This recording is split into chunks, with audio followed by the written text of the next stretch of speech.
নমস্কার বন্ধুরা, আমি সঞ্চিতাস এসেন্স রেসিপিস ইউটিউব চ্যানেলে আপনাদের সবাইকে স্বাগত।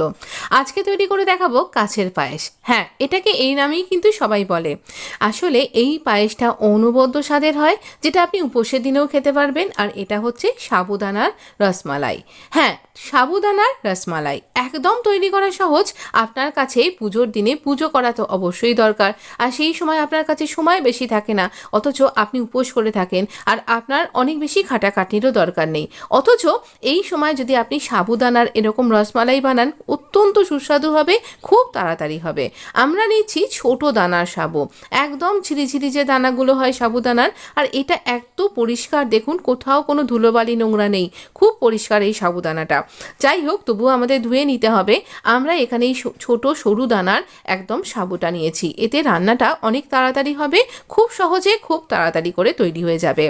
এবার এই সাবুদানাটাকে আমরা খুব ভালো করে একটু খাবার জল দিয়েই কিন্তু ধোবো, কারণ বাইরের জল দিয়ে ধুলে পারে এই সাবুদানার মধ্যে থেকে এত গুঁড়ি গুঁড়ি দানা পুরো জলটা স্টেইন করা যাবে না, ছাঁকনি ছাড়া বা ইত্যাদি। আমরা জলটাকে ফেলে দিলাম, দিয়ে আবারও ওই খাবার জল দিয়ে, মানে এতে কোনো নোংরা তেমন বেরোয়নি, এতটাই পরিষ্কার ছিল। খাবার জল দিয়ে খুব বেশি জল দেবেন না, দেখুন আমি অল্পই একটু জল দিয়েছি যাতে এটা জাস্ট ভিজে থাকে। এইভাবে ভিজিয়ে নিয়েছি।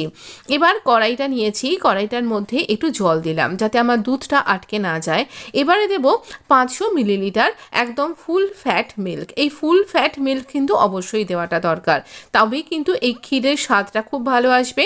আর অবশ্যই কিন্তু চেষ্টা করবেন গরুর দুধটা দেবার। তো এখানে আমার দুধটা ফুটে গেছে, বেশ ঘন হতে শুরু করে দিয়েছে, দেখুন একটুখানি ঘন হয়ে গেছে। আর এছাড়াও ঘন করে রাখা একটা দুধ আমি এখানে মেশাবো। তো এখানে আমি দেখিয়ে দিচ্ছি। তো দেখুন দুধটা এখানে আমার এই রকম পর্যায়ে কিন্তু ঘন হয়ে গেছে, মানে একটুখানি মোটা সর পড়েছে সামান্য একটুখানি। এবারে আমি চিনি দিয়ে দিলাম। আপনি চিনির বদলে গুড় ব্যবহার করতে পারেন, তবে যেহেতু কালারটা আমরা হোয়াইট রাখছি তাই জন্য আমি চিনিটাই ব্যবহার করলাম। এই দেখুন হাফ কাপ মতন আমি জাল দিয়ে রাখা মোটা হয়ে সর পড়েছে। এই সরটা দিলাম না, কিন্তু শুধু এই দুধটা দিলাম। এটা বেশ ঘন করে রাখা দুধ। আপনি এই দুধটা যদি আগে থেকে ঘন করে দেওয়ার সময়টা না খরচা করতে পারেন, তাহলে আপনি একটুখানি মিল্ক পাউডার অ্যাড করতে পারেন, বা আপনি কিন্তু এখানে অ্যাড করতে পারেন একটুখানি মিল্ক মেড। আচ্ছা, আমি এখানে সাবুদানাটাকে ভিজিয়ে রেখেছিলাম। এবার দেখুন এই ভেজানো সাবুদানাটার জলটা পুরোটাই শোক করে নিয়েছে, আর আঁচটা আমি ওখানে বাড়িয়ে নিলাম। এবার আমি এখানে আমার হাতের 2 মুঠো মতন এখানে সাবুদানা নিয়ে খুব ভালো, আর এটা যখন ফুলে যাবে না অনেকটা বেড়েও যাবে, এতটা আমি এখানে এই রেসিপিটাতে ব্যবহার করব না, আরেকটা রেসিপির জন্য এটাকে রেখে দিলাম। আর এখানে সাবুদানাটাকে হাতে দিয়ে ভালো করে চটকে মেখে নিলাম। চটকালে দেখবেন আটার মতন একটা মণ্ড হয়ে যাচ্ছে। তারপর রসমালাই যেরকম করে আমরা বানাই না, একদম ছোট্ট ছোট্ট করে, যতটা ছোট আপনি বানাবেন তত বেশি টেস্টি হবে। আমার কাছে অত সময় ছিল না, সেই জন্য আমি একটু বড় রেখেছি। আমি বলবো অবশ্যই ছোট ছোট করে দিন, তাহলে দেখবেন খুব মুখে দেবেন আর মিলিয়ে যাবে। তো এরকম টকবক করে ফুটতে হবে দুধটা, এটা হচ্ছে প্রথম শর্ত। আর আমি একটা একটা করে বানাচ্ছি আর এখানে ছাড়ছি, আর এটা সাদার সাথে সাথে মিশে যাচ্ছে ঠিকই, কিন্তু আমি একটা করে বানাচ্ছি আর একটা করে ছাড়ছি। খেয়াল রাখুন একটুকুনি যেগুলো হয়ে যাচ্ছে সেগুলো কিন্তু ওপরে ভেসে উঠছে। এটা এইটুকুনি এই পরিশ্রম। দুধটাকে একটু ঘন করতে হবে, আর সাবুদানাকে ভিজিয়ে রাখতে হবে খুব অল্প জল দিয়ে, যাতে করে এই জলটা পুরোটাই সাবুদানা শোক করে নেয়। আর তারপরে এটাকে চটকে নিয়ে এর মধ্যে ছাড়তে হবে। আপনি ইচ্ছা করলে মিল্ক মেড দিতে পারেন, নাও দিতে পারেন। আমি যেমন মিল্ক মেড বা এখানে গুঁড়ো দুধ কিছুই দিইনি, তাতে করেই এটা ভীষণ সুন্দর হয়েছে। এই যে সাবুদানার অনেকখানি স্টার্চ, এটাকে অনেক করে ধুয়ে ফেলে দেবেন না, তাই এই স্টার্চটা আমাদের দরকার। তবে নোংরা থাকলে তো অবশ্যই ধুতে হবে। আমি যেমন পরিষ্কার সাবুদানাই কিনেছি, আর একবার ভালো করে ধুয়ে নিলাম, আর তারপর এখানে কিন্তু এরকমভাবে দিয়ে নিলাম।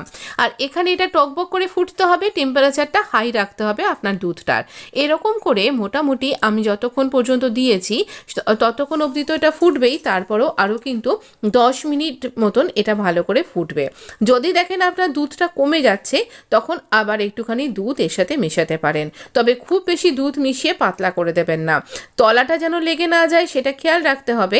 আমার দেখুন এখনো পর্যন্ত দেওয়াটা চলছে, মানে ওই করছি, এই লাস্ট এই ছোট্ট একটা গুঁড়ো আমি দিলাম, আর এটা না সত্যি বললাম একদম মুখে মিলিয়ে গেছিলো, তাই জন্যই বললাম ছোট্ট ছোট্ট করে যদি আগে থেকে করে রাখেন তাহলে দিলেন তাহলে খুব ভালো হবে। আমি যেমন করছিলাম আর দিচ্ছিলাম, তো একটু নাড়াচাড়া করে দেবো যাতে তলাটা লেগে না যায়। অলরেডি ফুলে এটা ট্রান্সপারেন্ট হতে শুরু করে দিয়েছে।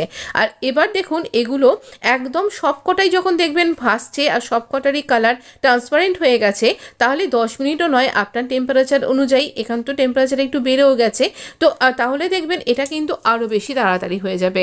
মোটামুটি 5 থেকে 7 মিনিটের মধ্যে প্রত্যেকটা বল এরকম ট্রান্সপারেন্ট হয়ে যাবে। আর দেখুন এটা আমি গরমে যদি আপনাকে এরকম টিপে দেখাতাম, মানে হাতে দিয়ে, তাহলে বুঝতে পারতেন কতটা এরকম ইলাস্টিকের মতন জুসি হয়ে গেছে ভেতরটা। আর এটার মধ্যে আমি এবার দিলাম একটু কেশর, এটা আগেই দিলে ভালো হতো, তো যাই হোক কেশরের সাথে একটুখানি গোলাপ ফুলের পাপড়িও দিলাম। এই গোলাপ ফুলের পাপড়িগুলো যখন মুখে পড়বে অসম্ভব ভালো লাগবে, আর গন্ধ তো কি বেরোচ্ছে কি বলবো। এবার এটাকে একদম ঠান্ডা করে ফেলতে হবে। ঠান্ডা করবার জন্য গ্যাসটাকে অফ করে দিলাম, চাপা দিয়ে দিলাম, তাহলে এটা দেখবেন এই স্টার্চটা পুরো রিলিজ করে যাবে আর সুন্দরভাবে এটা তৈরি হয়ে যাবে। আমি দেখাচ্ছি এরপরের ক্লিপিংসটা। একদম আমি 4-5 ঘন্টা ঠান্ডা হতে দিয়ে দিয়েছিলাম। তারপর এটাকে যখন সার্ভ করছি কতটা ক্রিমি আর কতটা টেস্টি টাইপের হয়ে গেছে একবার দেখুন। এত সুন্দর, মানে উইদাউট কাস্টার্ড পাউডার আপনার যদি কাস্টার্ড খাবার ইচ্ছা হয় আপনি এইভাবে কিন্তু রসমালাইটা তৈরি করতে পারেন। এর সাথে কিছু ড্রাই ফ্রুটসও আপনি দিতে পারেন বা আপনি কিন্তু টাটকা ফলও দিতে পারেন, অসম্ভব সুন্দর হবে। তো এটা দেখালাম আমি আপনাকে কতটা একদম পুরো মুখে দিলেই মিলিয়ে যাবে। ওপর থেকে আমি একটু পেস্তার গুঁড়ো দিয়ে দিলাম, আর কেশর তো তার নিজের রং ছেড়েই দিয়েছে। অসম্ভব সুন্দর, ঠান্ডা ঠান্ডা সার্ভ করুন, এই আসছে গরমের মধ্যে অসম্ভব সুন্দর খেতে লাগবে। ভালো থাকবেন, সুস্থ থাকবেন, সাথে থাকবেন